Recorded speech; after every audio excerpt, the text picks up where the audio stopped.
Mark సువార్త 9వ అధ్యాయం. Mark సువార్త 9వ అధ్యాయం 23-24 వచనాలు చదువుదాం. మార్కు సువార్త 9వ అధ్యాయం 23-24 వచనం. నేను చెప్తున్నా, నా వైపు చూడండి. నమ్ముట నీ వలనైతే అనండి, అందరూ కూడా గట్టిగా తినొచ్చరా లేదా చెప్పండి. నమ్ముట నీ వలనైతే నమ్మువానికి సమస్తము సాధ్యమే.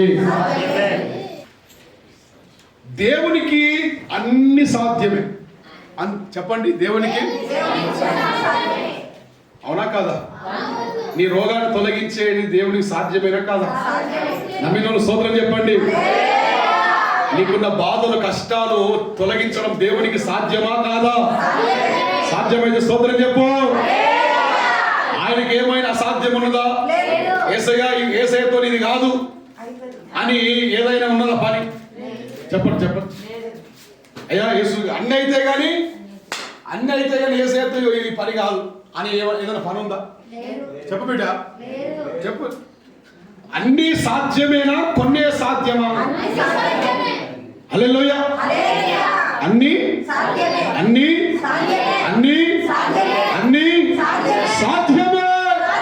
హల్లెలూయా హల్లెలూయా. కరుణాకర్ కిందికి తలకేసి అన్ని సాధ్యమా కాదా? యేసే ఆమేన్. ఒక యవనస్తుడు ఉన్నట్టు, ఒక యవనస్తుడు, వానికి ఏమైందంటే దయ్యం పట్టింది. ఏం దయ్యం అంటే మూగ దయ్యం అంటది. ఏం దయ్యం అని చెప్పాలి?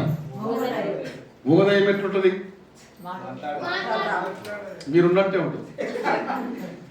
ఇప్పుడు నేను 50 మాటలు మాట్లాడినా ఉయ్యలేదు, కయ్యలేదు కదా.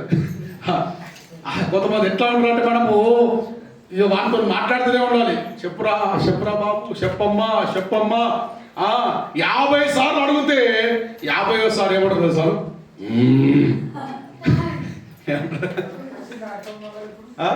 50 సార్లు అమ్మా చెప్పు, నీ బాధ ఏం చెప్పు, ఏమైనా చెప్పు, ఏమైనా చెప్పు అంటే అర్ధగంట అడిగినాక అర్ధగంట తర్వాత వాళ్ళు ఏమంటారు అంటే ఏంటది సదం చెప్పాలి. కానీ దయ్యం పట్టినోడు మాట్లాడతారు, దయ్యం పట్టినోడు మాట్లాడు. దేవునికి స్తోత్రం చెప్పండి. మూగ దయ్యం పట్టిన వాడుట ఆ తండ్రి తీసుకొచ్చాడు ఆ కుమారుని.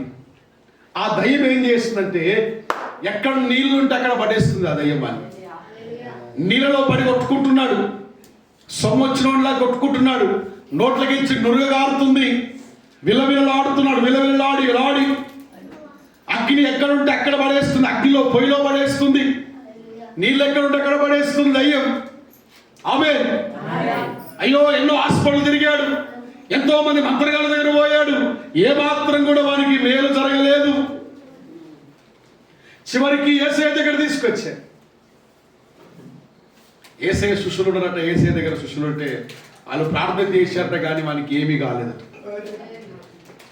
యేసయ్య దగ్గరకు వచ్చాడు. అయ్యా అయ్యా, నీ శిష్యుల దగ్గర తీసుకుపోయాను, కానీ వాళ్ళు ప్రార్థన చేశారు, కానీ స్వస్థత కలగలేదు. నీ వలన ఏమైనా అవుతుందా? నువ్వేమైనా చేయగలుగుతావా? ఆమేన్. యేసయ్య ఏమన్నాడు? యేసయ్య ఇప్పటిదాకా నేను చెప్పిన కదా, అదే అన్నాడు ఆయన. ఏమన్నాడు? అవుతుందనిలే. ఏమన్నాడు? నమ్ముతే అవుతుంది. సోదరం చెప్పు గట్టిగా. నీవు నమ్మిన ఎడలా సమస్తము సాధ్యమే. నీవు నమ్మితే దేవుని కార్యాన్ని నువ్వు చూస్తావు. నమ్మాలి. దేవుడి దగ్గరికి వచ్చేవాడు, ఆయన దగ్గరికి వచ్చేవాడు ఆయన ఉన్నాడని, ఆయన కార్యము చేయగల దేవుడని, ఆయన నా ప్రార్థన ఆలకించువాడని, నేను ఏదైతే మొరపెడుతున్నానో దేవుని మందిరంలో అది నా ప్రార్థన విని నా తండ్రి నాకు సహాయము చేస్తాడని నమ్మాలి, విశ్వసించాలి. విశ్వాసము ఎంతమందికి ఉంది? విశ్వాసం చెప్పండి చెప్పండి. చేతులు అట్లే కింద పడిపోతాయి లేవైగా. యేసు రక్తం. విశ్వాసం లేదా మీకు? దయ్యాలా మీరు? విశ్వాసం, మనం అందరూ విశ్వాసమే కదా. విశ్వాసులా పిశాసులా? ఆమేన్. ఇప్పుడు చెప్తున్నా, విశ్వాసం అంటే ఏంటి మరి అమ్మా? నమ్మకము వేరు, విశ్వాసం వేరు. అవును, ఒకటే తీరు అనిపిస్తే కానీ నమ్మకం వేరే, దాని అర్థం చెప్తే నా పేరు చూడండి, అందరూ కూడా చూడాలి.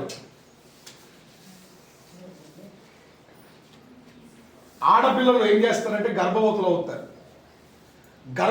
ఒక అమ్మాయి గర్భవతి అయిందని ఎట్లా తెలుస్తుంది మనకు? అమ్మా చక్కగా హాస్పిటల్కి ఉడుతాయో, హాస్పిటల్ పోయే ముందు ఏమన్నా సూచన కనిపిస్తుంది కదా నీకు? పెళ్లి కాగానే తెల్లారి హాస్పిటల్ తీసుకుపోతావు.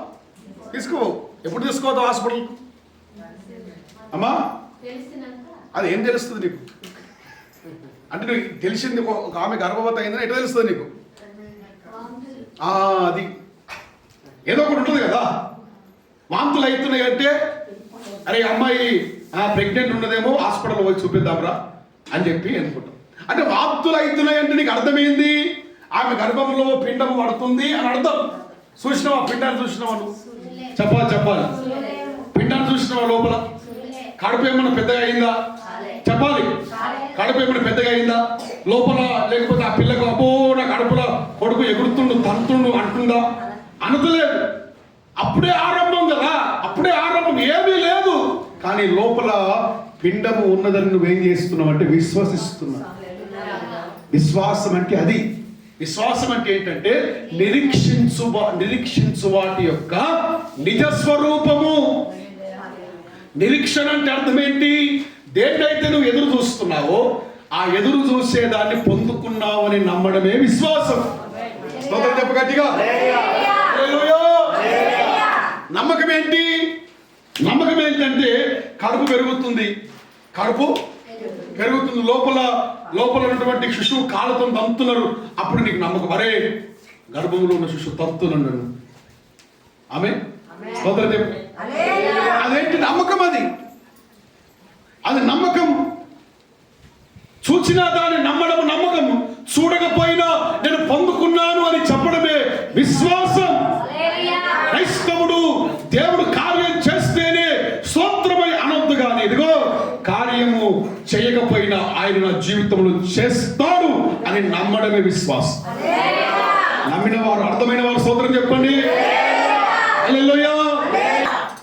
ఒక ఆయన ఈరోజు గణపురంకు ప్రార్థనకు వచ్చి కొత్త వాళ్ళది వర్గల దగ్గర అంబర్పేట గుడికందులు అత్తగా స్థలం కొని పొలం కొని బోరేస్తున్నట్టు. అట్లా సిద్దిపేట పోతుంటే ప్రార్థన శబ్దం వినబడింది. రోడ్డు మీద ఉంటుంది కదా మన మధ్యలో. ప్రార్థన శబ్దం వినబడంగా అయ్యో నేను ప్రార్థనకు అక్కడ అందలేదు కదా, ఇక్కడికైనా పోదామని ప్రార్థనకు వచ్చి కూర్చుండే. కానీ ఆయన తర్వాత చెప్పిండు నాకు విషయం. ప్రార్థనకు వచ్చి కూర్చున్నాడు కానీ లోపల దుఃఖమే. ఎందుకంటే పొద్దున్న నుంచి మబ్బుల, అంటే ఈరోజు రాత్రి 12 గంటల, శనివారం కాకుండా ఆదివారం పొద్దున 12 గంటల నుంచి వాళ్ళ పొలంలో బోరేస్తున్నట. ఇప్పటికి 2 బోర్లు వేసినట్ట, 2 బోర్లలో నీళ్లు లేవట. కూర్చొని ప్రార్థన చేసుకుంటున్నట్టు. అయ్యో దుఃఖంతో వచ్చిన ప్రభు కార్యం. దేవుడు వాక్యం ద్వారా మాట్లాడుతున్నాడు. బల్ల సంస్కార ఆరాధనలో పాల్గొన్నాడు. ప్రార్థనతో అయిపోయింది. ప్రార్థన చేయించుకున్నాడు. వెళ్ళిపోయినట.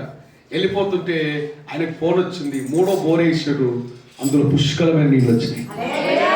స్తోత్రం చెప్పండి గట్టిగా. ఆయన పోయినోడు మళ్ళీ వచ్చిన ఆయన పరిగెత్తుకొని వచ్చి అయ్యా ప్రార్థన చేయి, దేవుని మందిరంలో నిన్ను వస్తే దేవుడు కార్యం చేశాడు. దేవుడు కరుణించాడు, నా ప్రార్థన ఆలకించాడు. ఆమేన్. దేవుని మందిరంలోనికి నువ్వు వస్తే నీ ప్రతి కార్యమును దేవుడు సఫలం చేసే దేవుడు. ఆమేన్. నీ బలము మీద నువ్వు ఆధారపడద్దు, నీ జ్ఞానం మీద నువ్వు ఆధారపడద్దు. నేను చేస్తాను, నాతో అవుతుంది అనద్దు. నువ్వు దేవుడితో సమస్తం సాధ్యము. మనం చేసే ప్రయత్నం మనం చేయాలి. దేవునికి అప్పగిస్తే ఆయన కార్యం చేసే దేవుడు. ఆమేన్. చనిపోయిన వారిని కూడా లేపే దేవుడు ఆయన. గుడ్డివానికి కళ్ళు ఇచ్చాడు, మూగవానికి మాటలు ఇచ్చాడు, చెవిటి వానికి చెవులు ఇచ్చాడు. యేసు ప్రభు దగ్గరికి వచ్చి అడుగుతున్నాడు, అయ్యా నీవైనా ఏమని చేస్తావా? యేసయ్య అన్నాడు, నీవు నమ్మితే, నమ్ముట నీ వల్లనైతే నమ్మువానికి సమస్తము సాధ్యమే. అప్పుడు వాడు అంటాడు, అయ్యా అయ్యా అపనమ్మకము రాకుండా నాకు సహాయం చేయండి. నమ్ముతున్నానయ్యా, నేను నమ్ముతున్నాను, కానీ నాలో సాతానగాడు అపనమ్మకం తీసుకొస్తాడు, అవిశ్వాసం తీసుకొస్తాడు. అవుతుందా నువ్వు చేస్తున్నావు కానీ ప్రార్థన అవుతుందా నీతో? దేవుడు కార్యం చేస్తాడా?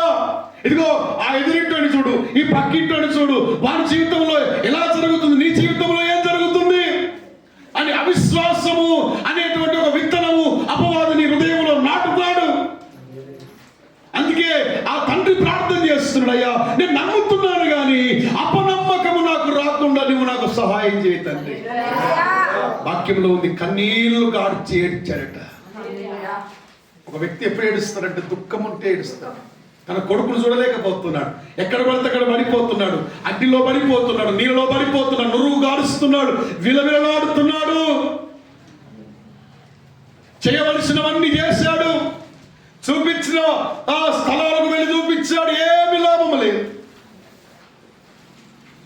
ఇన్ని చేసిన తర్వాత నమ్మకం ఉంటుందా మనిషికి? నమ్మకాలన్నీ పోతాయి, ఆశలన్నీ పోతాయి. ఏం జరుగుతుంది? గోళీలు వేసుకుంటున్నాను, ఏం జరుగుతలేదు. మందులు తింటున్నాను, ఏం జరుగుతలేదు. శరీరంలో ఎక్కడ రోగం అక్కడనే ఉంది. ఈ మధ్యాహ్నం దేవుడు నీతో అంటున్నాడు, నువ్వు నమ్మితే దేవుని మహిమను చూడబోతూ ఉన్నావు. సపర్లుగొట్టి సోదరుని దేవునికి హల్లెలూయా. ప్రతి వ్యాధిని, ప్రతి బలహీనత నుంచి నిన్ను విడిపించి నిన్ను స్వస్థపరిచే దేవుడు నువ్వు ఆరాధించుతున్నటువంటి దేవుడై ఉన్నాడు. నువ్వు నమ్మాలి, ఆయన చేయగల దేవుడిని నమ్మాలి. నీ నమ్మిక చొప్పున దేవుడిని కార్యం చేస్తాడు. హల్లెలూయా. యేసు ప్రభు వారిని పిలుచుకున్నాడు. ఆ యవనస్తుని పిలుచుకొని వాడిని చూశాడు. వాడిని చూచినప్పుడు ఇదిగో యేసయ్యను చూడగానే ఆ దయ్యమట వాడిని విలవిలలాడిస్తుంది, కొట్టుకుంటున్నాడు, కింద పడి కొట్టుకుంటున్నాడు. యేసయ్యను చూడగానే దయ్యం ఏం చేస్తుందండి? కొట్టుకుంటుంది, కింద పడి నుర్రు కారుతుంది. నురుగ్గాడుకొని పిచ్చి కొట్టుకుంటూ అటు ఇటు బొర్లుతున్నాడు. యేసయ్య అన్నాడు, ఏయ్ మూగ దయ్యమా, ఈ కుమారుని విడిచిపెట్టి బయటికి పో. ఆమేన్. ఇప్పుడు చెప్పండి, మీరు నేను చెప్పినట్టు చెప్పండి. మూగ దయ్యమా, ఈ కుమారుని విడిచిపెట్టి బయటికి పో. ఆమేన్. హల్లెలూయా.